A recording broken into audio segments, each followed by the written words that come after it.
안녕하십니까. 2021년 10월 13일 저병무기 팩트 시작하겠습니다. 검찰이 대장동 의혹과 관련해서 사실은 핵심 역할을 한 사람이죠. 돈을 만졌으니까 김만배 씨에 대해 전격적으로 구속영장을 청구했습니다.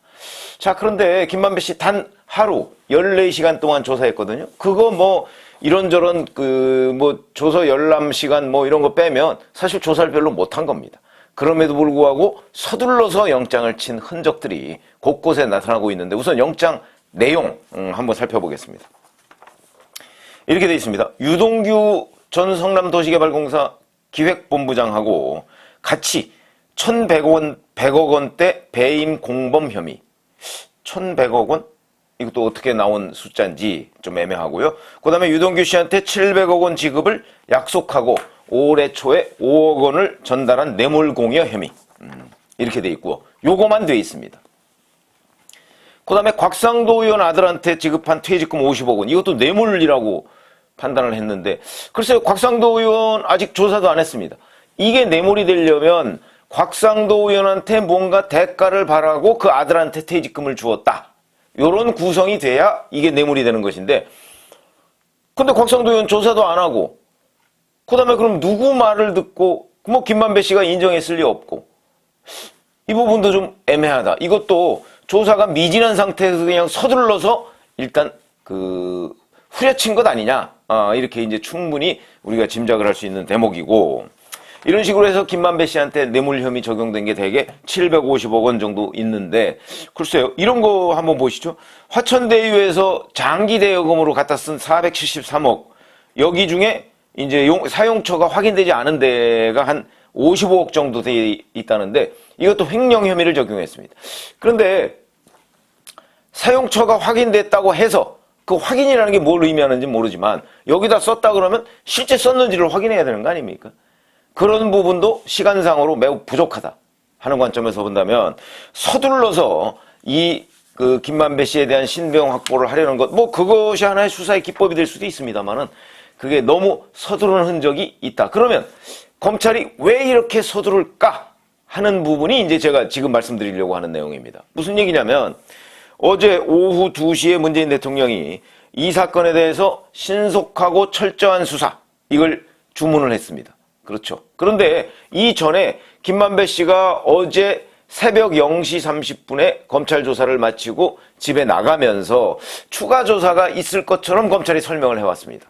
그리고 영장도 그때 청구를 안 했죠.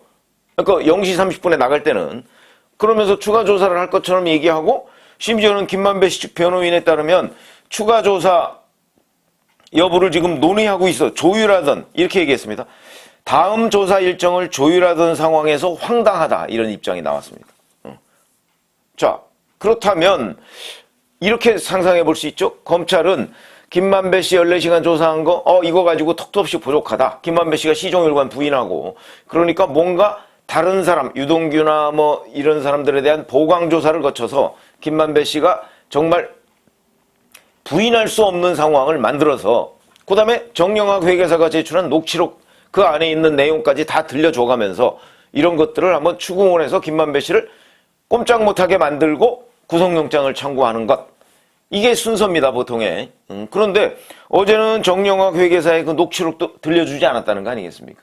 그래서 김만배 씨 측 변호인은 또 이렇게 얘기합니다. 검찰이 김만배 씨 측 주장에 따르면 녹취 파일 왜 그거 들려주지 않느냐 그러니까 그거는 나중에 들려줄 테니까 그때 얘기하라 이렇게 얘기를 했다는 거거든요. 그럼 이 말도 사실이라면 그러면 왜 조사를 하는데 김만배 씨를 제대로 조사를 안 했느냐 이 얘기는 결국 조사가 제대로 이루어지지 않았다 이런 얘기가 되는 것이고요. 그 다음에 김만배 씨 측 변호인은 또 결국은 주된 증거라고 하는 녹취록 정영학 씨가 했다는 녹취록 그걸 녹음을 들려주지 않고 그 다음에 이러면서 제시하지도 않고 조사를 진행한 것은 피의자 방어권을 심각히 훼손한 것이다. 저도 이 대목에 상당히 동의를 합니다. 방어권이 훼손된 것이죠. 방어를 하려면 여기에 이런 내용이 있다. 그걸 구체적으로 제시하거나 들려주거나 들려준다고 해서 그게 손상이 되는 거겠습니까? 이런 부분이 조금 미흡하다. 근데 왜 이랬을까? 이게 이제 서두르는 흔적이다. 문재인 대통령이 2시에 신속하고 철저한 수사를 주문하니까 갑자기 검찰이 입장을 바꿔서 3시간 반 만에 영장을 청구했다. 그러면 문 대통령 지시가 떨어지자마자 영장 쓰기 시작했다는 얘기밖에 안 되는 거죠. 왜 그랬을까? 이런 것들이 이제 궁금해지는 대목인데, 문 대통령이 신속하고 철저한 수사를 주문한 게 직접 육성으로 한 게 아닙니다. 대변인을 통해서 했죠. 그래서 액센트가 어디 있는지, 그래서 뭐 많은 유튜버들이 자기들 기대를 반영해서 문 대통령이 드디어 이재명 민주당 후보의 등에 칼을 꽂았다. 이재명은 이제 끝났다. 뭐 이렇게 설명을 하고 있는데, 네버, 아닙니다. 저는 아니라고 봅니다. 왜 아니라고 보느냐? 문재인 대통령의, 물론 문재인 대통령이 이 신속하고 철저한 수사를 직접 읽었다면 그러면 액센트가 있을 거 아닙니까? 신속에 있는 건지 철저에 있는 건지 뭐 이런 부분을 우리가 들어보고 판단할 수도 있고 추가 질문을 통해서도 판단해 볼 수가 있는데, 이거는 대변을 통해서 그냥 읽었기 때문에 문 대통령 본인의 육성이 신속에 초점이 맞춰져 있는 건지 철저에 초점이 맞춰져 있는 건지 아니면 다른 곳에 맞춰져 있는 건지 불분명합니다. 저는 그동안의 경험으로 미뤄보면 신속에 맞춰져 있다고 판단을 하고 있습니다. 무슨 얘기냐? 지금 집권당 대통령 후보를 여기서 조사해서 배임의 공범 혐의로 구속을 한다? 어떤 일이 벌어지겠습니까? 문 대통령 그런 결단 못 내릴 사람이죠. 우리가 뭐 문 대통령 하루 이틀 봅니까? 못 내릴 사람이죠. 그런 점에서 본다면 신속 빨리 이 사건을 이재명 앞에서 끝내라 하는 메시지로 저는 본다. 그렇기 때문에, 근데 오늘 뭐 법조계 이런저런 얘기들이 나왔습니다. 나왔는데 거기에서 제 의견하고 비슷한 의견을 내는 법조인들도 있습니다. 이런 것이죠. 검찰 조사가 결국 청와대의 서둘러 신속이라고 하는 그 코드에 맞춰서 진행되는 것 아니냐. 이런 얘기들이 지금 법조계에서 나오고 있습니다. 이게 제 의견하고 비슷합니다. 신속에 초점이 맞춰져 있다는 것이죠. 그러면 이걸 빨리 끝내야 되는 겁니다. 그렇기 때문에 빨리라는 관점에서 본다면 유동규, 그러니까 이재명 앞에서 수사는 딱 멈추고, 그러면 방법이 뭐가 있느냐? 그래서 지금 또 검찰개혁에서 이런 얘기를 합니다. 유동규 씨에 대해서 뇌물 혐의로, 뇌물수수 혐의로만 기소를 하고, 유동규 씨가 배임 혐의를 받고 있는데, 이 배임 혐의 부분은 일단 계속 수사하는 걸로 중간 결론을 낸다. 그럼 배임 혐의는 계속 수사해가면서 대선 끝날 때까지 수사하는 거죠.